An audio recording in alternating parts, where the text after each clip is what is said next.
এই আবু বকর কান্নার আওয়াজ, কবরে আমার কি হবে, কবরে আমার কি হবে,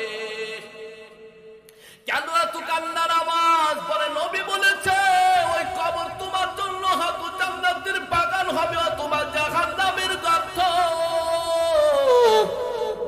এই আলোচনা শোনার পরে সাহাবায়ে কান্নার আওয়াজ, সবার মধ্যে শুধু কান্নার আওয়াজ। কবরে আমার কি হবে, কবরে আমার কি হবে?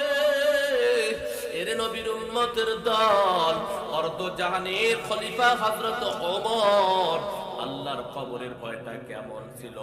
ওই ওমর যখন রাস্তা দিয়ে হাঁটতেন, কবর পাওয়ার সঙ্গে সঙ্গে ধুলার মধ্যে কেমন যেন গোড়াগড়ি করতেন। আল্লাহু আকবার। ওই ওমর কবরের পাশে ধুলার মধ্যে গোড়াগড়ি করতেন আর বলতেন, ওরে কবর তুই বলে নিরঞ্জন ঘর, তুই বলে পোকামাকড়ের ঘর, এরে কবর তোর মধ্যে আমি ওমর কেমন করে থাকবো? না তোর আছে জানালা, না আছে দরজা, না আছে কোনো বালিশ খেতার প্রয়োজন, সেখানে তো কিছুই নাই, আমি তোর মধ্যে কেমন করে থাকবো? এর নবীর উম্মতের দল, একজন জলিল কদর সাহাবী হযরত ওমরকে কি তুমি চিনো? যেই ওমর, আল্লাহর নবী বলে আমি মেরাজে রওনা হয়ে গেলাম, জান্নাত দেখলাম, জাহান্নাম দেখলাম, সেখানে একটা বিশাল বড় সুন্দর সাদা ধবধবে একটা ঘর, জান্নাতের ঘর। আল্লাহু আকবার। আমি জিবরাইল আমিনকে জিজ্ঞাসা করলাম, ও জিবরাইল আমিন ভাই, এই জান্নাতের ঘরটা কি আল্লাহ আমার জন্য বানাইছে? জিবরাইল আমিন বলে, না পয়গম্বর, এই ঘরটা তো আপনার জন্য নয়। আল্লাহর নবী বলে, জিবরাইল আমিন ওই ঘরটা দেখার পরে আমার বড় লোভ হয়, ঘরটা আল্লাহ তাআলা আমার জন্যই বানাইছে। বলে, না পয়গম্বর, আপনার জন্য নয়। তাহলে কার জন্য এত সুন্দর করে ঘর আল্লাহ বানাইছে জান্নাতের মধ্যে? আল্লাহ জিবরাইল আমিন বলে, পয়গম্বর আপনার সাহাবী হযরতে ওমরের জন্য এই জান্নাতে ঘরটা বানানো হয়েছে। মান বানা লিল্লাহি মাসজিদান বানাল্লাহু লাহু বাইতান ফিল জান্নাহ। আল্লাহর নবী বলেন, যে দুনিয়াতে আল্লাহর ঘর নির্মাণ করবে, জান্নাতে তার জন্য একটা ঘর হবে। কেউ কেউ বলে, কোথায় জান্নাতে ঘর? দেখাও দেখি, দেখাও। বুখারী শরীফ খুলো হে মুমিনের দ্বার, দেখো নবী মেরাজে গেছে, উপরে জান্নাতের ঘর। আল্লাহু আকবার। জিবরাইল আমিন ডাক দিয়ে বলে, পয়গম্বর এই ঘরটা তো হযরত ওমরের জন্য বানাইছে। আল্লাহর নবী মুস্কি হাসি দিয়ে চলে আসলেন। মক্কাতে আসার পর বললেন, ওমর তোমার জন্য একটা সুখবর। কি সুখবর? বলল, ওমর আমি জান্নাতে তোমার ঘর দেখে আসলাম। ওমর রাদিয়াল্লাহু তাআলা আনহু নবীকে ডাক দিয়ে বলেন, ও পয়গম্বর আপনি আমার ঘরটা দেখলেন, তাহলে কি একটু ভিতরে ঢুকছিলেন? আল্লাহু আকবার। নবী বলেন, ওমর আমি ঢুকি নাই। কেন ঢুকেন নাই পয়গম্বর? বলে, আমি দুনিয়াতে দেখতাম তোমার জিনিস কেউ ব্যবহার করাটাকে তুমি পছন্দ করতে না, অতএব যেহেতু জান্নাত তোমার ঘর, আমি নবী কেমন করে হস্তক্ষেপ করি? ওমর নবীর আলোচনা শোনার পর, কথা শোনার পর হাউমাউ করে কেন্দ্রে দিলেন। ও রহমতের নবী আমার, ও পয়গম্বর, আমার বাবা এবং মা আপনার উপর কুরবান। আমি অন্য মানুষের ব্যাপারে আমার মন মেজাজ যেমন, আপনি রহমতের নবীর ব্যাপারেও কি ওমর এমনটা করতে পারি? কেন জান্নাতে আমার ঘর আপনি দেখলেন না? এর নবীর উম্মতের দল বলছে, ওমর যেই ওমর কবর দেখার পর কান্নার আওয়াজ, সমস্ত শরীরের মধ্যে যেন বালি আর বালি আর বালি আর বালি, শুধু বালি আর বালি। এরে রথবাড়ির যুবক, ও বৃদ্ধ বাবাজিরা, পূর্ণার আড়ালের মা, জবাব দাও, এ জীবন আমার সামনে কত লাশ আমি কবরে নিয়ে চলে গেলাম। ওই কবর দেখার পর কেউ কি এমনটা হাউমাউ করে কেঁদে দিয়েছি? এই এই কবরে আমি কেমন করে থাকব, কেমন করে আমি থাকব, এই কবরে আমি চিরদিন কেমন করে থাকব? না না, বরং সে কবরের মাঝখানে যাওয়ার পর, কবরের এরিয়াতে যাওয়ার পর আমার মন, আমার আদর্শ, আমার কথাবার্তা দেখলে মনে হয় আখিরাতের কোনো ফিকিরি আমার মধ্যে নাই, আখিরাতের কোনো চিন্তা আমার নাই। আমার মনে হয় মরতে হবে না, মরণ বলতে আমার কিছুই নাই। কথা ঠিক কিনা? এই কিউছে নগর, যিনি অর্ধ জাহানের খলিফা, কান্নার আওয়াজ, নামাজ পড়তেছেন, নামাজের মধ্যে সূরা পড়েছেন। কি পড়েছেন? ইন্নাল মুনাফিকিনা ফিদ দারকিল আসকালি মিনান নার। এই আয়াতটা যখন ওমর পড়লেন, ওমর কান্নায় ভেঙে পড়লেন। তাহলে কি আমি ওমর মুনাফিক? নিশ্চয় মুনাফিকদের জায়গা হবে জাহান্নামের তলদেশে। ওমর যখন আয়াতটা পড়লেন, পড়ার পর ওমর কান্নার আওয়াজ, আল্লাহ আমার না জানি নামটা মুনাফিকদের দফতরে লেখা আছে। নবী ইন্তেকালের কিছুদিন পূর্বে জলিল কদর সাহাবী হুযায়ফা ইবনুল ইয়ামান, এই হুযায়ফা ইবনুল ইয়ামানের কাছে মুনাফিকদের একটা লিস্ট জমা দিয়ে গেছেন। ওমর চিন্তা করলেন, তাহলে মুনাফিক যারা হবে তাদের স্থান হবে জাহান্নামের তলদেশে। আমি ওমর নি মুনাফিক হয়ে গেলাম, অথচ আল্লাহ তাআলা 10 জন সাহাবীকে জান্নাতি বলে ঘোষণা করেছেন। তার মধ্যে দ্বিতীয় নাম্বার হলো জান্নাতি হযরতে ওমর। এরে নবীর উম্মতের দল, জান্নাতের সার্টিফিকেট পানিওয়ালা দ্বিতীয় সাহাবী অর্ধ জাহানের খলিফা হযরতে ওমর। এই ওমরের জন্য যদি মুনাফিকের এত ভয় করে, তাহলে তুমি আর আমি কোথায় একটু মেসেজ করে একটু নিজেকে একটু তাকায়া দেখো।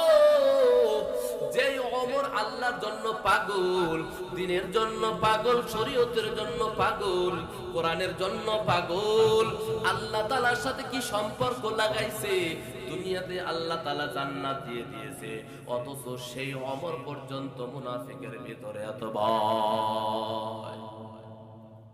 আমিরুল মুমিনিন হযরত ওমর চলতেছেন সাহাবী হুযায়ফা ইবনুল ইয়ামানের কাছে, ডাক দিয়ে বলতেছে, হে নবীর সাহাবী হুযায়ফাতুল ইয়ামান, নবীর ইন্তেকালের কিছুদিন পূর্বে মুনাফিকদের একটা লিস্টি তোমার কাছে জমা দিয়ে গেছে আল্লাহর নবী।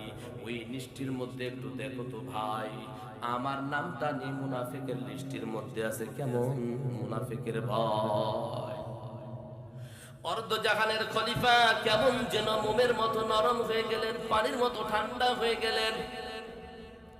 হুযায়ফা ইবনুল ইয়ামান ডাক দিয়া বললেন, আমিরুল মুমিনিন, আমার নিকটে আল্লাহর নবী যে মুনাফিকের লিস্ট জমা দিয়েছে, আমানতের খিয়ানত করা যাবে না। হুযায়ফাতুল ইয়ামিন যখন এই কথাটা বললেন, ওমর রাদিয়াল্লাহু তাআলা আনহু একদম ঠান্ডা হয়ে গেলেন মোমের মতো। এরে নবীর উম্মতের দল, আল্লাহর নবী কেমন সাহাবী তৈরি করে গেছে। নবী দুনিয়াতে নাই বলে গেছে, যদি আমানতের খিয়ানত হয়। ওমর চুপচাপ সেখান থেকে প্রত্যাবর্তন করে ঘরে আসছে। তাহলে তো মনে হয় ওই মুনাফিকদের লিস্টের মধ্যে আমি ওমরের নামটাও লেখা আছে। যদি নামটা নাই থাকবে, তাহলে তো ইয়ামান হুযায়ফা ইবনুল ইয়ামান বলতো হ্যাঁ আছে বা নাই, কিন্তু কিছুই না বলে বলতেছেন আমানতের খিয়ানত। ওমর রাজ দরবার ছেড়ে দিয়েছেন, খানা পিনা বন্ধ করে দিয়েছেন, আরাম আয়েশ বন্ধ করে দিয়েছেন। শুধু কান্নার আওয়াজ আর ঘাস দেখার পরে বলতো, রে ঘাস, আমি যদি ওমর ঘাস হয়ে যাইতাম তবে আমার কোনো হিসাব হইতো না। ছাগল ভেড়া বকরি খায় ফেলতো, কিন্তু নিজের মনটাকে কিছুতেই আত্মসম্বরণ করতে পারে না, ধৈর্য ধারণ করতে পারে না। ঘুমায় ঘুমায় চিন্তা করতেছেন, তাহলে আমার নামটি মুনাফিকের দফতরে আছে, না হলে হুযায়ফাতুল ইয়ামান কেন বলল না? কি করে জানা যায়? হযরত ওমর রাদিয়াল্লাহু তাআলা আনহু গভীর চিন্তার মধ্যে, ঘুম নাই, হঠাৎ করে রাত্রে জেগে গেলেন। মিটমিট করে বৃষ্টি পড়তেছে, চিন্তার মধ্যে পড়ে গেলেন, এই বৃষ্টির মধ্যে যদি আমি হুযায়ফাতু ইবনুল ইয়ামানের কাছে যাই তাহলে হয়তো আমার উপর একটু দয়াবান হবে। এই বৃষ্টি ভিজা রাত্রে, অন্ধকারের মধ্যে, বৃষ্টি বাদলের মধ্যে হযরত ওমর আমার ঘর পর্যন্ত আসছে, তাহলে আমি একটু বলে দেই, আমি জানতে পারবো আমার নামটা ওই মুনাফিকদের লিস্টের মধ্যে আছে কিনা। ওমর রাদিয়াল্লাহু তাআলা আনহু ওই বৃষ্টি ভিজতে ভিজতে বড় মনে আশা আকাঙ্ক্ষা নিয়া হুযায়ফাতুল ইবনুল ইয়ামানের বাসা পর্যন্ত পৌঁছেছে। ডাক দিয়ে বলে, ভাই আমার, আমি এক জাহান্নামের আসামি, তোমার দরজায় আসছে জানার জন্য। আমার নামটা নিয়ে মুনাফিকের দরজায় দফতরে লেখা আছে। হুযায়ফাতুল ইয়ামান কিছুই বলে না। তাহলে সব কিছুর উদ্দেশ্য হলো নামটা আছে কিনা জানা। হুযায়ফাতুল ইবনুল কথা বলে না। হযরত ওমর ডাক দিয়া বলে, হুযায়ফাতুল ইয়ামান, তুমি বলবা না, আমানতের খিয়ানত হবে, তবে তুমি জবাব দাও, আজকে রাত্রে আমি ওমরের যদি মৃত্যু হয়ে যায়, রে হুযায়ফাতুল ইবনুল ইয়ামান, আজকে রাত্রে যদি আমি ওমরের মৃত্যু হয়ে যায়, তাহলে কি সকালে তুমি আমার জানাজায় নিয়ে অংশগ্রহণ করবা? কারণ হুযায়ফাতুল ইবনুল ইয়ামান এমন একজন নবীর সাহাবী, কোনদিন মুনাফিকের জানাজায় অংশগ্রহণ করেন না। হুযায়ফাতুল ইয়ামান আর সহ্য করতে পারলেন না, হাউমাউ করে কেঁদে দিয়ে বলেন, নবীর সাহাবী ওমর, আপনার সম্পর্কে নবী কি বলেছেন জানেন? বলে, না না, তাও তো জানি না। আল্লাহর নবী বলেছেন, লাউ কানা বাদি নবী আল্লাহ কানা ওমর, আমার পরে যদি কোনো নবী হইতো গো, ওমরকে আল্লাহ নবী বানাইতো।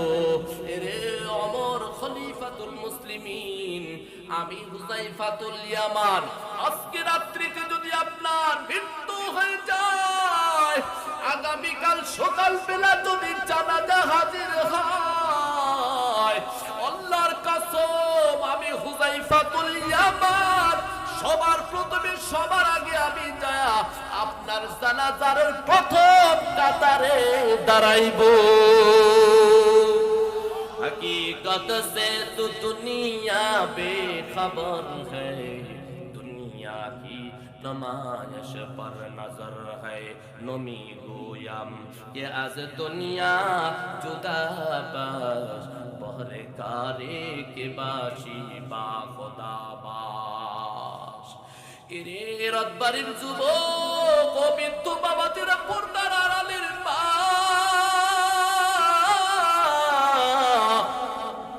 আর কত রং তামাশা করবা, আর কত বাহাদুর করবার আম্মা জান। আপন সন্তান যার জন্য তুমি মাথার ঘাম পায়ে ফেলাইয়া দুনিয়া দুনিয়া করে জীবন এবং যৌবন শেষ করে দিলা, এত টাকা, এত পয়সা, তো গাড়ি বাড়ি কার জন্য তুমি করো? বলে, হুজুর আমার সন্তানের ভবিষ্যৎ। এরে নবীর উম্মতের দল, লিখে নাও, লিখে নাও, যেই সন্তানের জন্য, যেই মেয়ের জন্য, যেই বিবির জন্য তুমি মাথার ঘাম পায়ে ফেলাইয়া নিজে একটু ভালো পোশাকও পরতে পারলে না, ভালো একটু খানাও খাইতে পারলে না, জীবনে একটু রেস্টও নিতে পারলে না, দামি দামি গাড়িতেও চড়তে পারলে না, বরং সব কিছুর জন্য তুমি সন্তানের জন্য মাথার ঘাম পায়ে ফেলাইয়া জীবন এবং যৌবন শেষ করে দিলা। লিখে নাও হে যুবক, ওই সন্তান তোমার গুনাহের ভাগী হবে না, ওই মেয়ে তোমার গুনাহের ভাগ হবে না, ওই বিবি তোমার গুনাহের ভাগ নেবে না। একটু টেস্ট করে দেখো, তুমি মহা মুসিবতের মধ্যে পড়ে গেছো, কেস মামলা মুকদ্দমায় জড়িত হয়ে গেছো, তোমার মা এসে বলবে, এমন সন্তান আমি চাই না, কারণ স্বার্থের আঘাত লেগেছে। যার কারণে অনেক সময় দেখবা সন্তান মা বাবাকে ভুলে যায়, মা বাবা সন্তানকে ভুলে যায়, দুনিয়ার সামান্য একটু কষ্ট, কেস মামলা মুকদ্দমা অথবা মহা মুসিবতের মধ্যে পড়লে, অতএব বাবারা, তার পিছনে তুমি সময় ব্যয় করতেছো,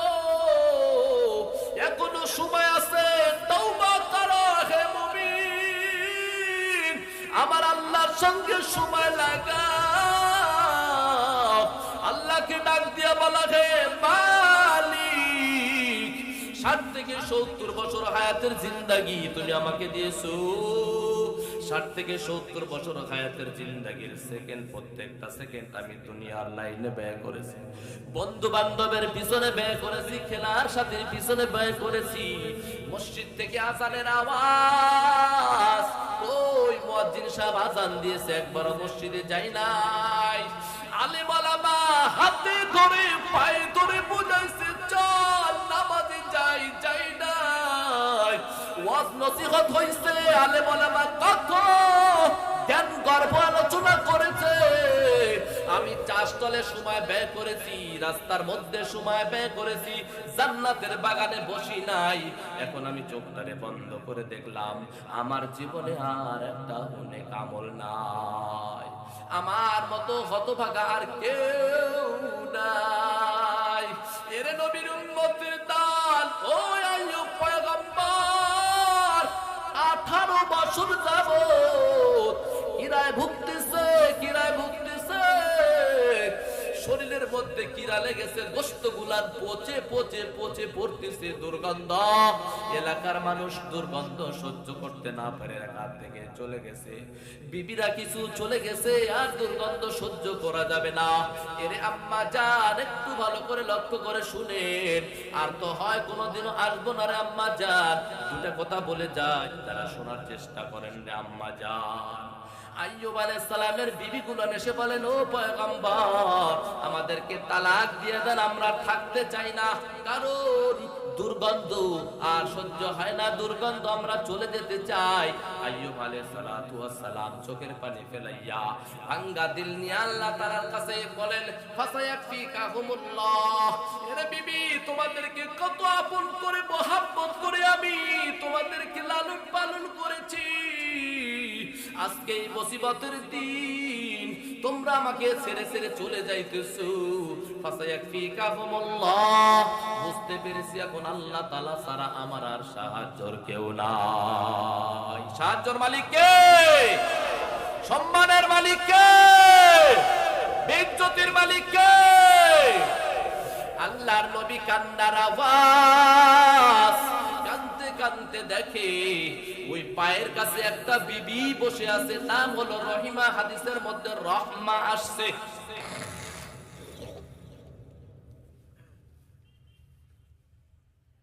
ওই বিবির নাম হলো রহিমা, নাম হলো রহমা। কে সেই রহিমা? ইউসুফ পয়গম্বরের মেয়ে। শানিদা কাই বুয়াদমানান দিদা তুরা দিদা ওয়া ইউসুফুরা শানিদা। ওই ইউসুফ পয়গম্বরের মেয়ে রহমা, কান্নার আওয়াজ। আইয়ুব নবী ডাক দিয়া বলে ও বিবি তুমি কেন কাঁদতেছো? তুমি কি দেখো নাই কত বিবিরা না বলে চলে গেল,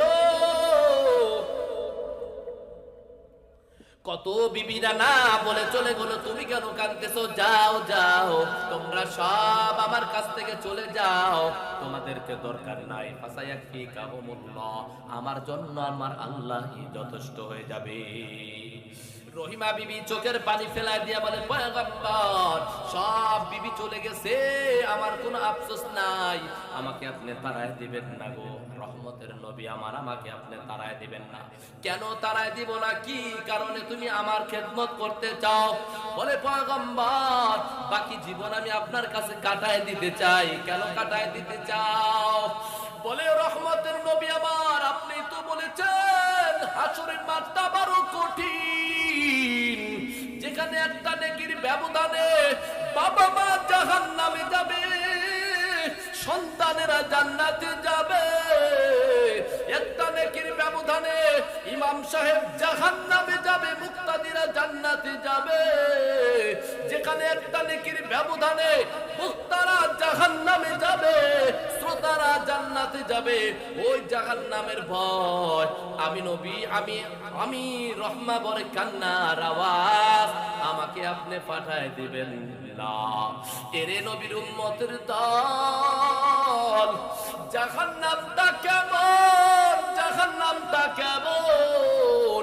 আম্মা জান হযরত আয়েশা রাদিয়াল্লাহু তাআলা আনহা বলেন আমি একদিন দেখলাম রহমতের নবী হুজরার মধ্যে গুনগুন আওয়াজ করে কাঁদতেছে। আমি আয়েশা জিজ্ঞাসা করলাম, ও রহমতের নবী আপনি কেন কাঁদেন? তাহলে কি আপনার বাবা মার কথা মনে পড়ে গেছে? বলে না না। তাহলে কি বেঈমানেরা আপনাকে মেরেছে, দুঃখ দিয়েছে? বলে না না। তাহলে আপনি কাঁদেন কেন? আমি আয়েশা দ্বারা আপনি কোনো কষ্ট পেয়েছেন, দুঃখ পাইছেন? বলে কি দুঃখ কষ্ট? আম্মা জান হযরত আয়েশা বলে, ও রহমতের নবী আমি আয়েশা অল্প বয়সের একটি মেয়ে, 6 বছর বয়সে আপনার সাথে আমার বিবাহ হয়ে গেল, 9 বছর বয়সে আপনার দাম্পত্য জীবনে আসলাম, 18 বছর বয়সে আপনি বিদায়। এই যে মাঝখানে যে সময়, এই সময়ের মধ্যে হয়তো কোনো বেয়াদবি হয়ে গেছে ও রহমতের নবী আমার, যার কারণে আপনি কাঁদতেছেন। আল্লাহর নবী বলেন না না, আমি তো এই জন্য কান্দি না, আমি তো এই জন্য কান্দি না। এরে নবীর উম্মতের দল, রহমতের নবী তাহলে আপনি কেন কান্দেন বলেন? রহমতের নবী আমার বলেন, আয়েশা ওই সেই বিভীষিকাময় মুহূর্ত, কিয়ামতের ময়দানের কথা আমার মনে পড়ে গেল। তাহলে কিয়ামতের মাঠটা কেমন হবে? আল্লাহর নবী বলেন, কিয়ামতের মাঠের মধ্যে ছেলে এবং পুরুষের কোনো ভেদাভেদ থাকবে না, সবাই উলঙ্গ হয়ে উঠবে। আম্মা জান আয়েশা বলে, পয়গম্বর তাহলে কি লজ্জা লাগবে না? বলে না, এত কঠিন মুহূর্ত মাথা নিচু করার সুযোগ নাই, সবাই আকাশের দিকে তাকাইবে, ওই সূর্যটা মানুষের মাথার নিচে চলে মাথার উপরে চলে আসবে। আল্লাহর নবী বলেন, ওই সূর্যটা যখন মাথার উপর চলে আসবে, যেই সূর্যটা 9 কোটি 30 লক্ষ মাইল দূর থেকে আলো দেয়, দিনের বেলায় তাপ দিয়েছে, রাতের বেলা গরম, ফ্যান দিয়া এয়ার কন্ডিশন দিয়ে কোনো ঠান্ডা হয় না, আল্লাহর অর্ডার পাইয়া এই সূর্যটা মানুষের মাথার উপর নেমে আসবে। এত গরম, এত তাপ, মানুষের মাথাটা টাস টাস করে ফেটে যাবে। ওই মাথার গেলুগুলা নাক কান চোখ কান দিয়ে বের হতে থাকবে, পেটের ভুঁড়িগুলান গলে গলে গলে রাস্তা দিয়ে, প্রস্রাব পায়খানার রাস্তা দিয়ে বের হবে, মানুষগুলো পাগল হয়ে যাবে। এদিকে আল্লাহ তাআলা বলবে, লিমানিল মুলকুল ইয়াউম লিল্লাহিল ওয়াহিদিল কাহ্হার। আল্লাহু আকবার। আল্লাহ তাআলা ডাক দিয়া বলবে, ও হাসরের বাসী বলো দেখি আজকে রাজত্ব কার? হাসরের বাসীরা সবাই বলবে, আল্লাহ আপনার আজকে রাজত্ব। এদিকে আল্লাহ তাআলা আবার একটা আওয়াজ দিবে, আমতাজুল ইয়াউমা আইয়ুহাল মুজরিমুন, এই গুনাহগাররা তোমরা নেকওয়ালাদের থেকে পিছনে হয়ে যাও। দুনিয়ার মধ্যে দেখো আলেম ওলামা যেখানে, গায়রে আলেম ওলামা, বদকারও যেখানে, নেককারও সেখানে মিলেমিশে আছে, সবাই কিন্তু ওইখানে তা চলবে না। আল্লাহ বলবে, আমতাজুল ইয়াউমা আইয়ুহাল মুজরিমুন, এই গুনাহগার নেকওয়ালাদের থেকে পৃথক হয়ে যা। জাহান্নামটা কেমন হবে আল্লাহ তাও বলে দিবেন, ইদা জুলজিলাতিল আরদু জিলজালাহা ওয়া আখরাজাতিল আরদু আথকালাহা আল কারিয়াতু মাল কারিয়া ইয়াউমা ইয়াকুনুন নাসু কাল ফারাশিল মাবসুস ওয়াইলুল লিকুল্লি হুমাযাতিল লুমাযা ওয়াইলুল লিকুল্লি হুমাযাতিল লুমাযা আল্লাযী জামাআ মালান ওয়া আদ্দাদা ইদা ওয়াকাআতিল ওয়াকিআ লাইসা লিওয়াকাতিহা কাযিবা। এই আয়াতের তাফসীর গুলো দেখেন, হাসরের মাঠটা কেমন হবে। এদিকে হাসরের মাঠে জাহান্নামে হুঙ্কার দিবে, হাল মিম মাজিদ, হাল মিম মাজিদ। এই জাহান্নামের আওয়াজে পুরো হাসরটা যেন থারথার করে উঠবে। আল্লাহর নবী আল্লাহকে ডাক দিয়ে বলবে, হে মালিক জাহান্নামকে ফিরাও, জাহান্নামকে ফিরাও, আমার একটা গুনাহগার উম্মত যেন জাহান্নামের মধ্যে না যায়।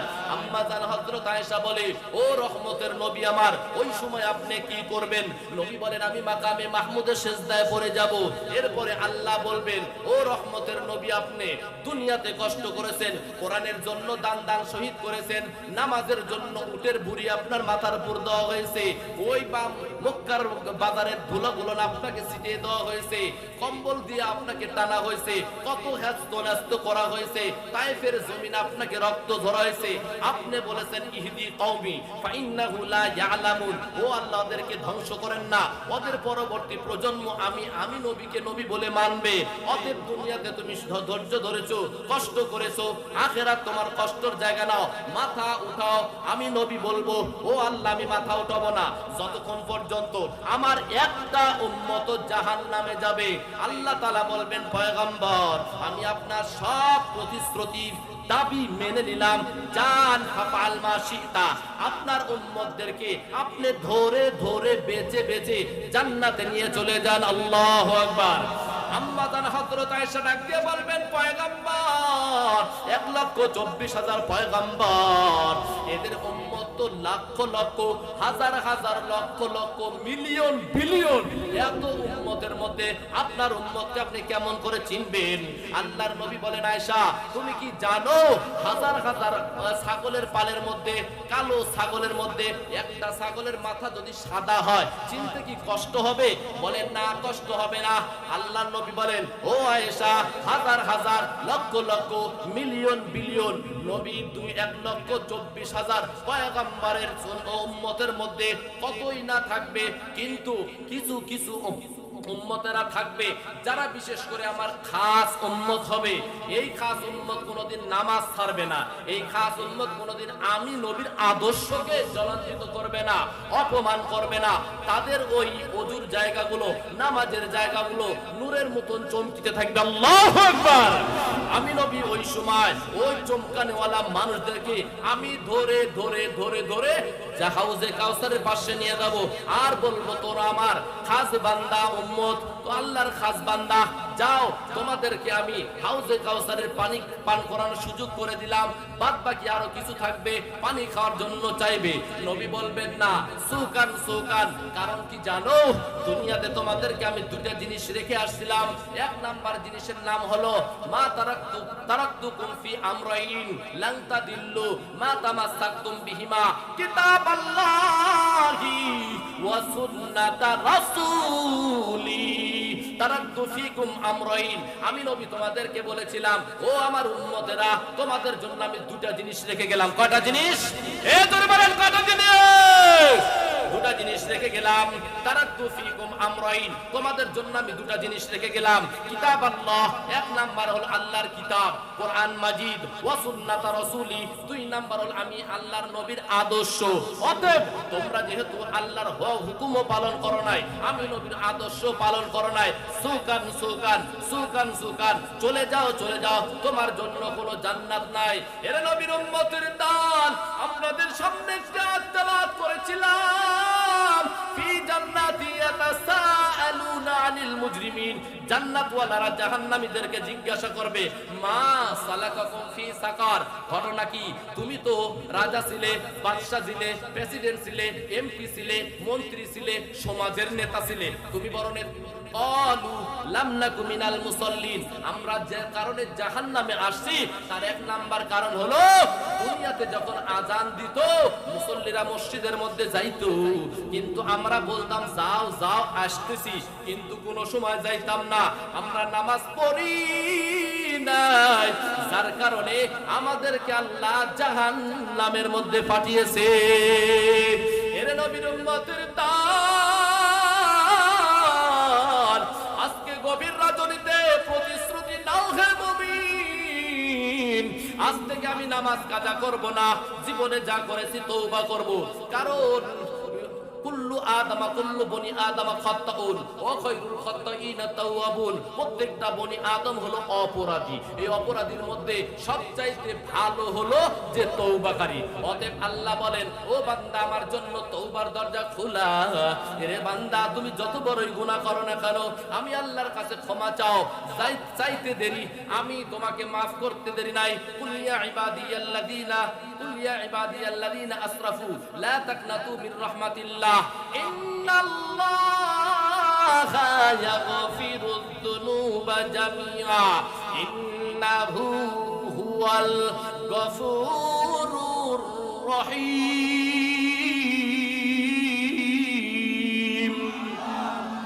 তাওয়াক্কুল মিকুনি হর সুবহ শাম, इसके तू असलाज़मास ई कुरान जिंदा कुरान हकीम हिकमते हु लज़ाया लस्तु कदीम जमीउल इल्म फिल कुरान हकीम तकासरता अन्हु व फहमुर रिजाली। রে নবীর উম্মতের দল, আর কয়েকদিন বাকি আছে, ওই যে মাহে রমজান আইতাছে। আল্লাহু আকবার। এক বছর রমজানের পর থেকে আজ পর্যন্ত কত মানুষ রশির টান কবরে চলে গেল, অথচ আমার রশি এখনো ঢিল। বুঝতে হবে তোমার বয়স বাড়ে নাই, কমেও নাই, বরং আল্লাহ তাআলা তোমাকে গুনাহ মাফ করার একটা সুযোগ দিয়েছে। নবীকে জিজ্ঞাসা করলো, ও পয়গম্বর, যদি আমরা রজব এবং শাবান মাস পাইয়া যাই আমাদের আমলটা কি হবে? আল্লাহ নবী বলেন, আল্লাহুম্মা বারিক লানা ফি রজব ওয়া শাবান। ও পয়গম্বর সাহাবীদেরকে বলে দিলেন, ও আমার সাহাবীরা, রজব এবং শাবান মাস যদি পাও তাহলে তোমাদের জন্য দুটা কাম বেশি বেশি করা।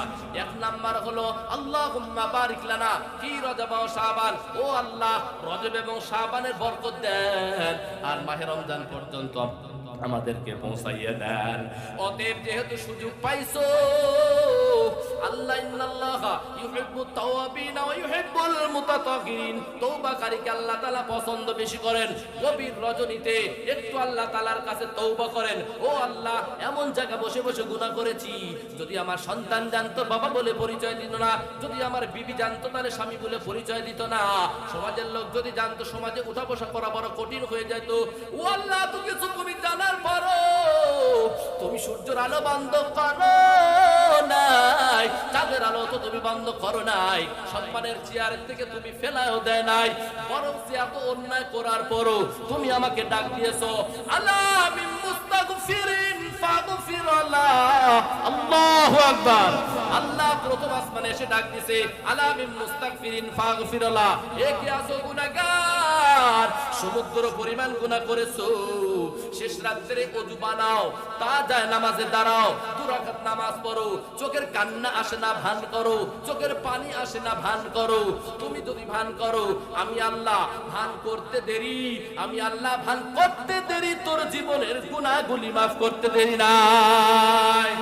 আলা মুস্তারজিকুন ফারজিক, প্রথম আসমানে এসে আল্লাহ তাআলা ডাক দিতে থাকে, আলা মুস্তারজিকুন ফারজিক, রিজিকের সমস্যা, গরীব হয়ে যাচ্ছ, টাকা পয়সা নাই, ঋণগ্রস্ত, আমি আল্লাহর কাছে বলো, ও আল্লাহ তুমি আমার রিজিকের ফয়সালা করে দাও।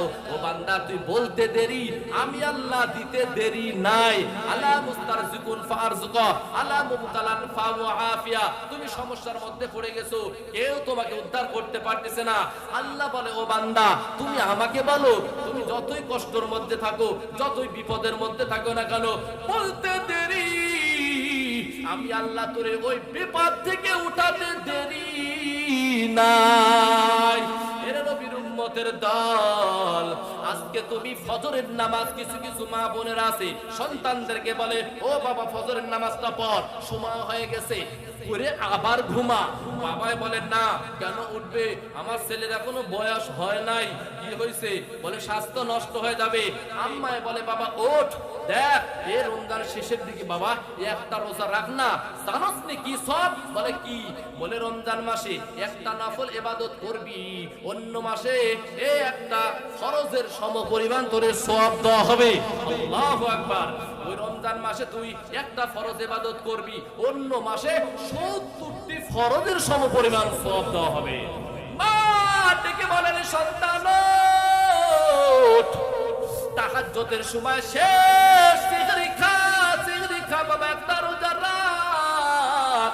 বাবাই বলে, না না ডাক দিও না, কারণ ঘুম যদি নষ্ট হয় চেহারা নষ্ট হয়ে যাবে।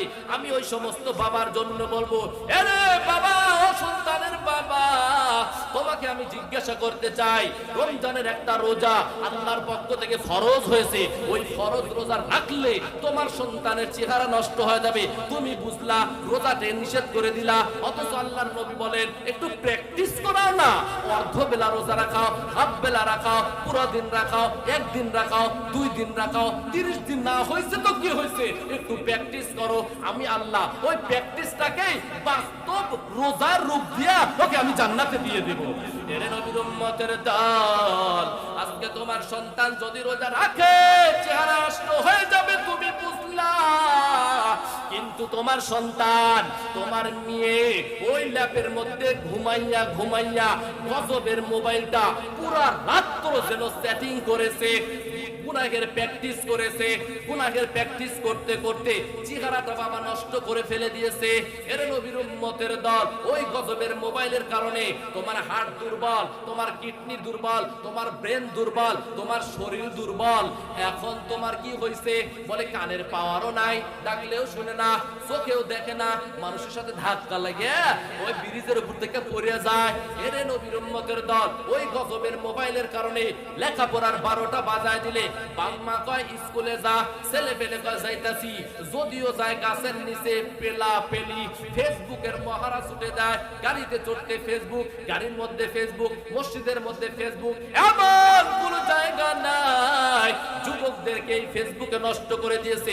যদি মিথ্যাবাদী যারা উঠে আসো হুজুর, এই মিথ্যা কথা বলবেন না, আল্লাহি খোদার কসম, তোমার ঈমানকে ইহুদিরা যতটুকু নষ্ট না করতে পারবে, বেঈমানেরা যতটুকু নষ্ট করতে পারবে, কাফেরেরা যতটুকু নষ্ট করতে না পারবে, বেনামাজিরা যতটুকু না করতে পারবে, তোমার শত্রুরা তোমার ঈমানটাকে যতটুকু নষ্ট না করতে পারবে, এই গজবের মোবাইল নেক্সট সুরতে তোমার জীবন এবং যৌবন সব কিছু শেষ করে দিবে। কথা ঠিক কিনা বলেন? আজকে এই মোবাইলের কারণে আমার মেয়ে অন্যর হাত ধরে চলে গেছে, খবর নাই। আজকে এই মোবাইলের কারণে কত জীবন চলে গেল তার খবর নাই। আজকে এই মোবাইলের কারণে জীবনটা শেষ হয়ে গেছে। আজকের এই মোবাইলের কারণে সন্তান বাবা মার কথা শোনে না, বাবা মা সন্তানের কথা শোনে না। এই গজবের মোবাইলের কারণে বাবা মা সন্তানের কথা শোনে না, মুরব্বীদের কথা শোনে না, ওস্তাদের কথা শোনে না, ওদের সাথে রাব ব্যবহার করে। এই গজবের মোবাইলের কারণে ভালো করে খেয়াল করবেন, বাবা মা সন্তানের হক আদায় করে না, সন্তান বাবা মার হক আদায় করে না, ওস্তাদ ছাত্রর হক আদায় করে না, ছাত্র ওস্তাদের হক আদায় করে না।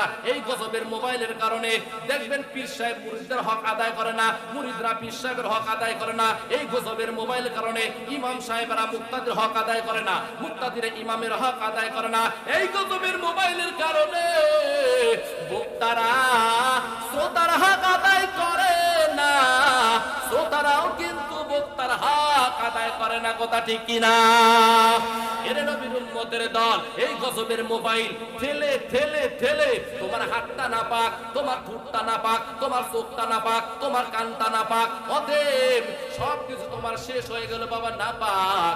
এখন নামাজের মধ্যে যতই দোয়া করো কান্না আসে না, আসবে কেমন করে? সব তো গুনাহে জর্জরিত হয়ে গেছে। এর নবীর উম্মতের দল, এই মোবাইল ঠেলতে ঠেলতে তোমার চেহারাটা বাবা এতই ভাঙ্গা ভাঙছে, 40 বছর একটা যুবকের চেহারা এতটা ভাঙ্গে না। কথা ঠিক কিনা বলেন?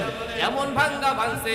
এখন যদি বলে বাবা তোমার সময় হয়ে গেছে, বিবাহ করো, বলে মাফ চাই, দোয়াও চাই, কি জন্য?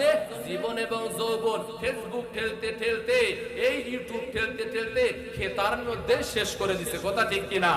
শরীরটা এমন ভাঙ্গা ভাঙছে রে বাবা, এখন তোমার ওই শরীরটারে সুন্দর করার জন্য তুমি কত কসমেটিক লাগাও, ও আমেরিকান হেয়ার ভার্বাল লাগাও, যতই লাগাও না কেন তোমার শরীরটা কিন্তু আগের মতো এত লাবণ্যতা হবে না, এত সুন্দর হবে না।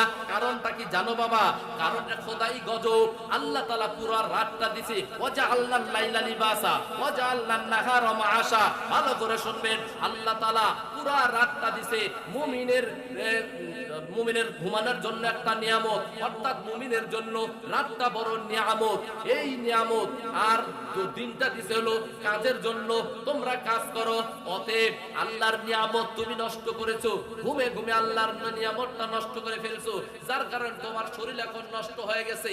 এখন তুমি যদি তোমার ওই স্বাস্থ্যটা, তোমার ওই শরীরটা আগের মতো নিতে চাও, লাবণ্যতা ফিরেতে চাও, তাহলে একটা মেডিসিন আছে। যদি চাও যুবক বলো, আমি বলে যাব আল্লাহর কসম, ওই মেডিসিন আমি একটা প্রেসক্রিপশন দিয়ে দেব।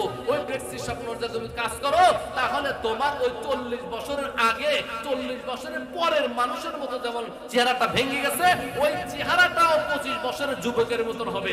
কারা কারা রাজি আছেন এই প্রেসক্রিপশনটা নেওয়ার জন্য? একটু হাত উঠে দেখাতো দেখি।